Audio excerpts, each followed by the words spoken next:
que c'est quelque chose qui vous épanouit, la maternité? Ah oui, Ouais. ça m'épanouit, ça fait partie des choses qui m'aident à me sentir bien et à me lever le matin. Et puis on n'a pas le choix quand on est parent. Il faut être épanoui. On n'a pas, je pense réellement qu'on n'a pas le droit d'être de mauvaise humeur ou de laisser la mauvaise humeur gagner la bataille. Votre livre aujourd'hui que vous venez présenter, vous diriez c'est un livre sur votre lien à votre mère, sur vos enfants, sur la maternité, sur tout ça en même temps?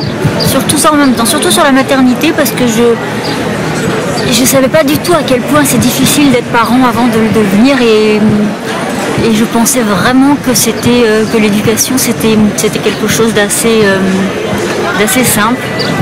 Et je me rendais pas compte qu'on fait jamais, que c'est jamais bien, qu'on a beau faire ce qu'on peut, c'est jamais bien, c'est jamais suffisant, et puis les bêtises qu'on peut faire sont terribles. Enfin, je dis ça, c'est un cataclysme en fait, c'est d'être mère. Moi je pense que vraiment c'est la meilleure chose que j'ai faite, mais c'est aussi un cataclysme dans une vie. Le fait de donner naissance à quelqu'un que vous allez aimer plus que vous-même, c'est un bouleversement assez ontologique. Et on ne mesure pas forcément ça avant d'en avoir. Mais c'est bien, hein. Et qu'est-ce que vous vouliez dire ou raconter aux gens, à vos lecteurs dans ce livre La Gaîté? Je veux raconter que qu'on peut être plus fort que ses émotions, on peut essayer de les entraîner vers le rose. On peut être maître de soi, pas tout le temps, mais on peut essayer d'y parvenir, on peut tendre vers la gaieté.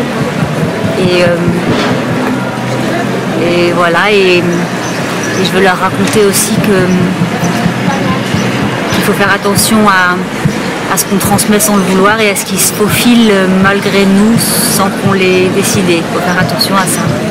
Vous êtes une combattante quand même, parce qu'on apprend des choses dans ce livre, encore une fois, sur ce que vous avez vécu.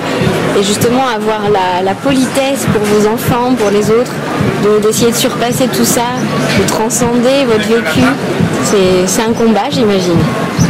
C'est un combat parce que c'est confortable la mélancolie, on peut vraiment se laisser aller à être un peu morose et c'est assez facile finalement. Je trouve que c'est plus difficile de se battre pour regarder les choses autrement et pour changer de lunettes. Mais bon, je suis pas. C'est vrai que c'est une lutte, mais je suis pas forcément tout le temps gagnante, hein. Il y a des moments où ça va pas et voilà. Mais c'est une bataille. La mélancolie, en tout cas, essayer de gagner le combat contre la tristesse, c'est. La tristesse qui vient de l'intérieur, c'est un combat, c'est vrai. Aujourd'hui, dans vos livres, vous avez parlé de votre maman, de vos amours, de vos enfants. Demain, de quoi vous imaginez-vous parler? Moi, j'aimerais écrire des livres drôles. J'aimerais écrire des livres que je serais contente de lire à mes enfants. Là, c'est pas tout à fait le cas pour le moment avec les livres que j'ai écrits. Et j'aimerais arriver à ça, à écrire des livres vraiment joyeux et vraiment amusants. Et voilà. Il y a un sujet qui vous ferait envie de peut-être écrire des livres jeunesse ou pas du tout? Exactement. C'est vrai, ça vous plairait? C'est un projet dans votre tête? C'est difficile, c'est comme c'est un autre lexique, c'est un autre imaginaire, c'est difficile. Et puis les enfants sont très difficiles. Je veux dire, ils ont des choix difficiles. Je vois bien, j'ai lu beaucoup de livres pour enfants forcément. Je suis assez admirative des auteurs pour enfants parce qu'on est toujours en équilibre entre le mièvre et il faut faire attention, voilà. C'est délicat, je vais essayer en tout cas. Je vais essayer. Est-ce que quand on se met autant à nu comme vous le faites dans vos ouvrages, c'est difficile de venir après rencontrer ses lecteurs ou... Non, j'ai toujours été... Ils ont toujours été bienveillants, les lecteurs qui viennent me voir en tout cas, ont toujours été bienveillants. Et puis il y a un échange, ils me parlent souvent aussi de leurs expériences à eux. Et j'aime bien ce retour-là, j'aime bien ce partage. Et je trouve pas ça grave d'être nu, je trouve que c'est